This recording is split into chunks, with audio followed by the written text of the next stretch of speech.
What's going on, everybody?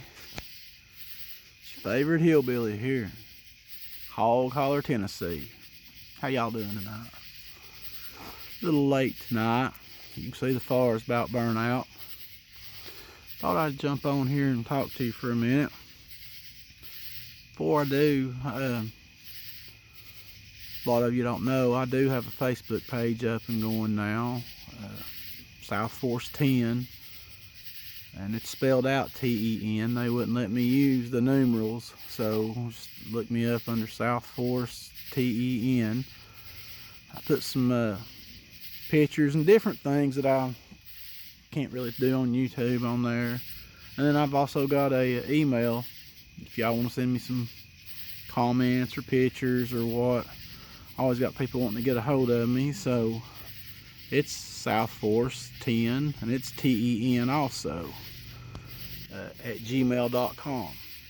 So if you want to get a hold of me those two ways now, I'm a little more accessible. So but anyway, I wanted to get on here tonight and talk to y'all. I think a lot of the people who follow me, and I think a lot of you all, and I've always told you that you would be safe if you came here to the Smokies as long as you stayed on the trail. And that's still true for the most part. What I'm trying to say is there have been an uptick in the sightings of these feral men, Tennessee wild men, whatever, feral people, whatever you want to call them. There has been a slight uptick in some of the strangeness that's been going on, just not necessarily just here in the Smoky Mountains, but all over the world. Seems like the veil is thinning. You know, you've got people seeing dog men now like crazy. You've got the feral men making a comeback here. You've got the UAPs and UFOs, and then the government coming forth now saying that, you know, they're in possession of some of these craft. Things are weird right now, and just not just here in the Smokies, all over. But they're a little bit more weirder here than normal also. I've got two of my friends who had claimed to see a dog man right around here in this, where I'm living right now, within a mile from where I'm at. Right in the area where I shot that video where I'm in that field a few videos back, telling about the family who lived in the house, seeing people coming out of the woods, right against that mountain there. Supposedly a bobcat had got after some of the man's livestock that he kept in that lower field, and some guys, one of my friends went out there to see if he could find it, and he said he saw a dog man across the river, and he didn't even know what a dog man was. But then another one of my buddies, the same thing. He said it was on this side of the river where we're at, and he said it was on all fours, and he said he watched it for a long while, and he said it eventually, after it got done smelling around on the ground for tracks or whatever it was smelling for, he said it stood up, stuck its nose up in the air, and he got out of there because he thought it was getting a whiff of him. And he was a good distance from it, so he didn't want to wait around and see if there was another one or what. And I know these guys. I don't even know if these guys know each other. So, you know, with stories like that that come in clusters or come from the same place or something, that I'll kindly vet and tell y'all. I don't want to come on here and tell you every story I've been told, because I've been told some crazy stuff. But this is a strange place anyway. These Smoky Mountains are very strange. My granny, the land behind her was called Haunted Hollow. But I remember asking her how it got its name, and she told me some stories from back in there. She said when she was a little girl, there used to be this Indian who was back in there that people would spot. And for a long while they thought he was a real person, There wasn't anything you could see through. And he got to sneaking around one of the neighbors' houses. They got to seeing him. So one night they finally led some food out, and they was watching, you know, trying to keep a watch on, you know, if he'd come eat it.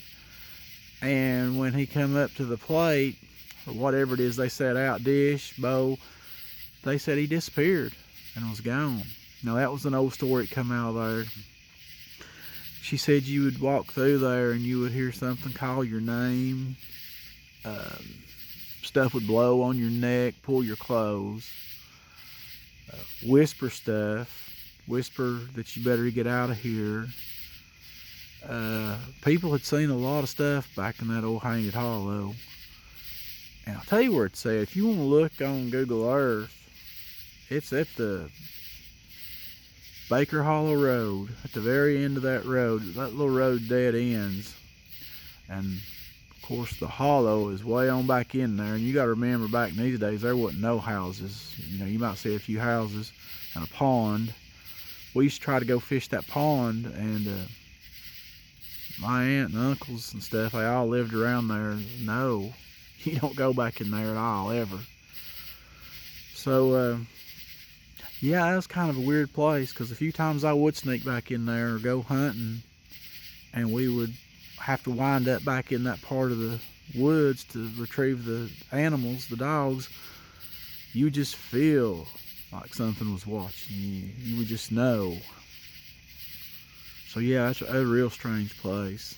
And then in the Smokies, had a couple of my buddies telling me that something had threw a rock at one of my friends, and it wasn't throwing a rock like a Sasquatch would to run you back or run you away from a place. He said it was aggressively throwing rocks to drive him off of the trail, to drive him further back into the woods. If you ever encounter anything like that, stay on the trail. Even if you're getting hit with rocks, stay on the trail, turn around and go back. Do not let something like that drive you off the trail, come screaming at you and run you off the trail or whatever. Especially if there's just one of you, I mean, you're just by yourself. Don't let something go back. If you run back the way you came. You know, don't go further up, out in the woods. It ain't going to end up good for you if you do that. But then another buddy of mine told me that him and his friend come through there, and they saw a feral man up in a tree. More or less, they just sort of let on like they didn't see it. They think they snuck up on this one, was what I was told. More or less, he didn't see him coming. He had his eyes on something else, wasn't expecting somebody to be off the trail. And of course, they didn't want him to know they saw him either, because then they'd force his hand. So supposedly they just walked on by and didn't mess with him, didn't bother him. Another report was, I guess it was last year, that they had seen one. It had snowed, maybe in the year before last. It had snowed quite a bit, and as they was coming over Newfound Gap, when there's a lot of snow on the ground, they was trying to make it through before they closed Highway 441 that goes across the mountains.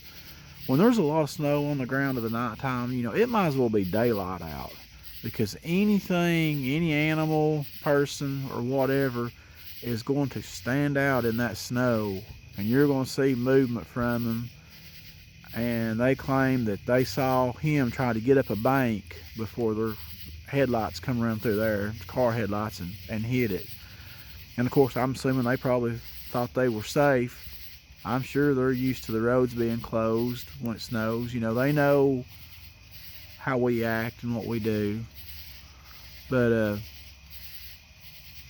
then another one of my friends who lives over in Wallen, Tennessee, had started getting some of his animals gone. A few of his chickens and hogs were disappeared. And you know, now that could go either way. That could be a Sasquatch, or it could be a feral human. Either way, it's something you don't want to deal with. I think as far as Sasquatch goes, they're a lot braver. You know, they're a lot they know that we don't stand a chance against them, so to speak, where the feral man realizes they have been hunted, they have been exterminated, they have to be more vigilant and more careful about being seen. So I think that's a little bit of a difference when people want to ask me the difference in them. But yeah, there's been an uptick in that. Just strangeness all over the world. Everywhere as you go, it seems like something's going on, something's happening. Had a few more people tell me that they had some weird experiences up in the Smoky Mountains. And you know, it's not just the feral men that you have to watch for up there. There's panthers, there's black bear, there's Bigfoot, there is dog men that are in the Smokies. Oh yes, yes. You know, there's just the unexplained, the plumb odd, unexplained stuff that goes on up there. Again, being in the dark like this right here, like we are tonight. Imagine you're somewhere and you've got a fire burning, or you're just sitting in the dark, and all of a sudden all that noise you hear, it just stops. Instantly stops. You know something is around. Something just ain't right. And I mean, it'll make the hairs on your neck stand up when everything shuts off at once. I mean, your senses come to life. You realize something's wrong. Something is bad wrong. But I just want to jump on here and tell you all, you know, be careful if you do come here. You're still safe. I ain't trying to run nobody off. Not trying to scare nobody. You know me well enough to know that I don't play like that. I don't do that. I don't shoot videos and see feral men behind every tree or something like that after me. I don't claim to go hunting feral men and bring them or show you videos or whatever. And you know, there's a big difference in a lot of these people. I really don't mean to get on here and harp on some of these other guys, whatever they want to do or shoot videos. That's fine, you know, with them. But I did hear one guy, he made a comment. He said, and I'm sure a lot of everybody probably has watched this guy's videos. He says, like and comment on my videos, on every video. And then he goes on to tell a story that he happened to read one of his comments. And he says, I very rarely ever look at my comments. And I think to myself, well, then why are you begging these people to comment if you're not even going to read it? If you're not even going to acknowledge the person? You know, what does that say about you? So, you know, it kind of irks me a little bit that somebody can't just, if you show them a little bit of appreciation, they ain't got the time to even just sort of like your comment or anything. And then you got other channels out here, people who really go out of their way. They respond to you. They make you feel like you're part of what's going on, part of the team.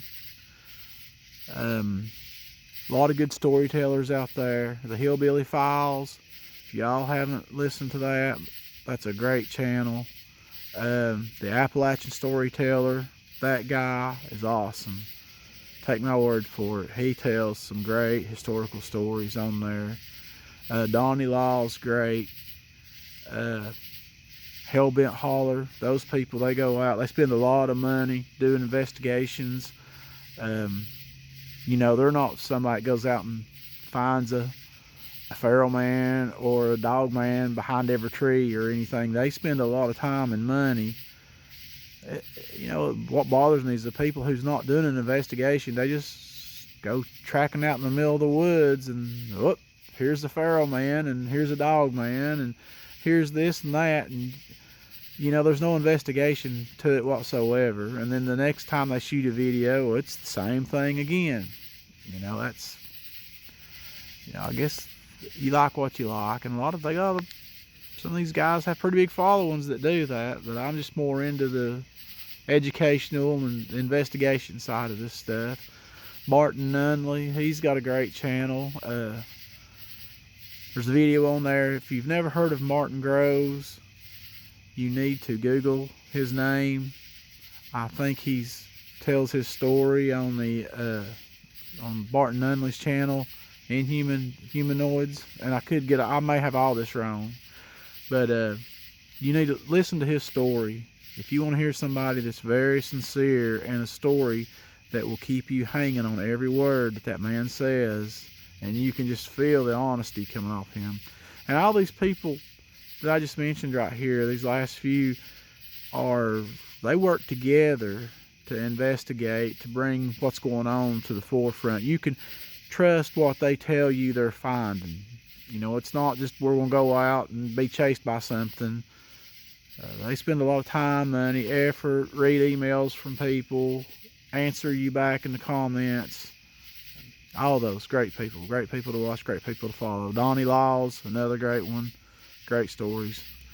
But anyway, I got off the subject there a little bit, so I guess I'll get off from here, guys. The main part of my subject here is just be careful if you come here. The strangeness is really ramping up.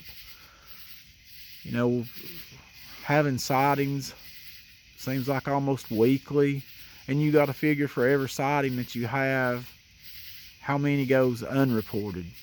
You know, people just get in their car and get the heck out of here and don't want to say nothing to nobody because they don't want to, you know, feel like they're crazy. But anyways, I don't want to ramble on neither, guys. I'll post some more videos. I got 3 or 4 on my phone, but I'm going to reshoot them. I don't like the way the story turned out, and I forgot most of the details when I was telling the story. But I will be back on here, reshoot them, guys. And I appreciate each and every one of y'all, man. That's why I pass this on to you. Y'all be safe.